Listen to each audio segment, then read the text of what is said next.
Hollywood அல்லது ஆங்கில திரைப்படங்களில் காட்டப்படுகின்ற திகிலூட்டும் காட்சிகளை நேபாளத்தில் நேற்று காண கிடைச்சது.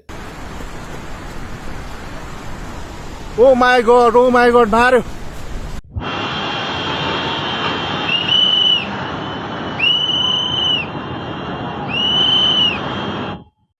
टैंकर गाड़ी पूरा गाड़ी का टैंकर चला गया है, देख सकते हैं आप। चाइना का पानी बहुत बवाल कर दिया है।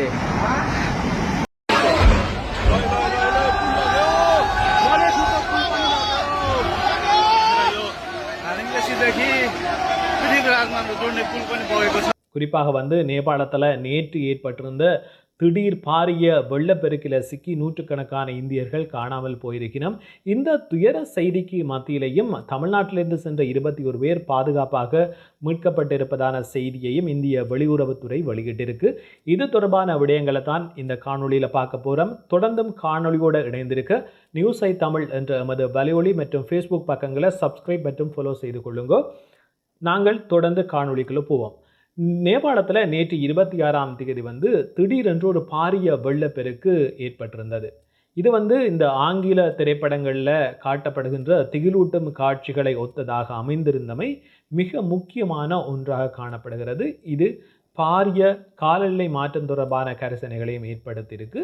இந்த கரிசனைகளுக்கு மத்தியிலேயும் தொடர்ந்தும் காணாமல் போனவர்களை தேடும் பணிகள் முன்னெடுக்கப்படுகின்ற அதே வேளை உயிரிழப்புகளின் எண்ணிக்கையும் தொடர்ந்தும் அதிகரித்து வருது. இந்த காணொலியை நான் பதிவு செய்யும் நேரத்தில் உயிரிழந்தவர்களின் எண்ணிக்கை 360 தாண்டி இருக்கு. அத்தோடு இந்த வெள்ளப்பெருக்கில் சிக்கி 1400க்கும் அதிகமானவர்கள் காணாமல் போயிருப்பதாகவும் ஆரம்பகட்ட தகவல்கள் தெரிவிக்கின்றன. இதில் 30 நாடுகளுக்கும் அதிகமான 500க்கும் மேற்பட்ட வெளிநாட்டவர்களும் அடங்கி இருப்பதான ஒரு துயர செய்தியையும் அதிகாரிகள் வெளியிட்டிருக்கிறார்கள். அத்தோட இந்தியாவிலிருந்து சென்ற சுமார் 288 பேர் காணாமல் போயிருப்பதாக இந்திய வெளியுறவுத்துறை தகவல் வெளியிட்டிருக்கு. குறிப்பாக இந்த கைலாஷ் மனசோவர் யாத்திரை சென்றவர்கள் உட்பட சுமார் 300 இந்தியர்கள்லாம் காணாமல் போயிருப்பதாக வெளியுறவுத்துறை கூறியிருக்கு.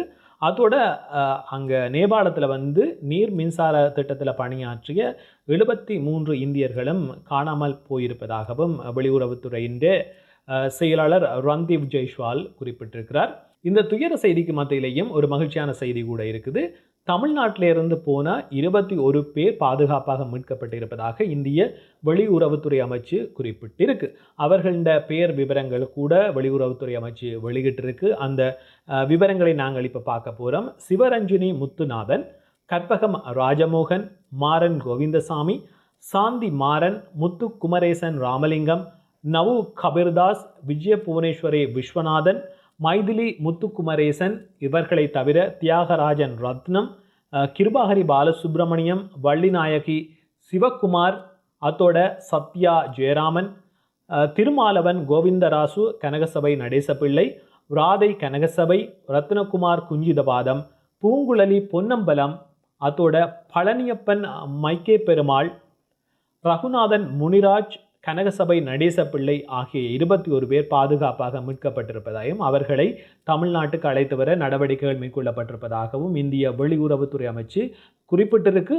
மேலும் 200 இந்தியர்கள் சீனாவில் சிக்கியுள்ளதாகவும் அவர்களையும் மீட்டு நாட்டுக்கு அழைத்து வருவதற்கான நடவடிக்கைகள் மேற்கொள்ளப்பட்டு வருவதாக இந்திய வெளியுறவுத்துறை அமைச்சின் செயலாளர் ரன்தீப் ஜெய்ஸ்வால் குறிப்பிட்டிருக்கிறார். சுமார் 100 தமது நாட்டு குடிமக்கள் நேபாளத்தில் காணாமல் போயிருக்கிறதாக சீன வெளியுறவுத்துறை அமைச்சின் பேச்சாளர் ஒருவர் தெரிவித்திருக்கிறார். இவர்களை தவிர Canada, Germany, Japan, New Zealand, Russia, Singapore, தென்னாப்பிரிக்கா, தென்கொரியா, Belarus, Belgium, Finland, France, Hungary, Ireland, Israel, Kazakhstan, Latvia, Lithuania, Netherlands, Philippines, Portugal, Spain மற்றும் ஸ்வீடன் உள்ளிட்ட நாடுகளை சேர்ந்தவர்களும் காணாமல் போயிருப்பதாக முதல் கட்ட தகவல்கள் தெரிவித்திருக்கின்றன.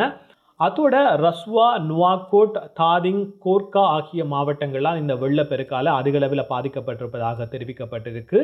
போதே, கோஷி மற்றும் திரிசூலி ஆறுகளில் வெள்ளம் பெருக்கெடுத்து வீடுகள், பாலங்கள், வீதிகள் மற்றும் மின்சார நீர்மின் நிலையங்கள் கூட அடித்துச் செல்லப்பட்டிருக்கும் காட்சிகளை சமூக வலைத்தளங்களில் எங்களால் காணக்கூடியதாக இருந்தது. இந்த வெள்ள அனர்த்தத்தில் பாதிக்கப்பட்டிருப்பவர்களை மீட்கும் நடவடிக்கைகளில் நேபாள இராணுவம், காவல்துறை உள்ளிட்ட 5000க்கும் மேற்பட்டவர்கள் ஈடுபடுத்தப்பட்டிருப்பதாகவும் உலங்கு வானூர்திகளும் இந்த மீட்பு பணிகளில் ஈடுபடுத்தப்பட்டிருப்பதாகவும் அதிகாரிகள் குறிப்பிடுகின்றனர். மீட்பு பணிகள் தொடர்ந்தும் நடைபெறுவதால் இறப்பு மற்றது காணாமல் போனவர்களின் எண்ணிக்கை மேலும் அதிகரிக்கக்கூடும் என்ற ஒரு அச்சம் வெளியிடப்பட்டிருக்கு. இது தொடர்பான மேலதிக தகவல்களை தொடர்ந்தும் வழங்குவதற்கு நான் எதிர்பார்க்கிறேன். தொடர்ந்தும் நியூஸை தமிழோட இணைந்திருங்கள்.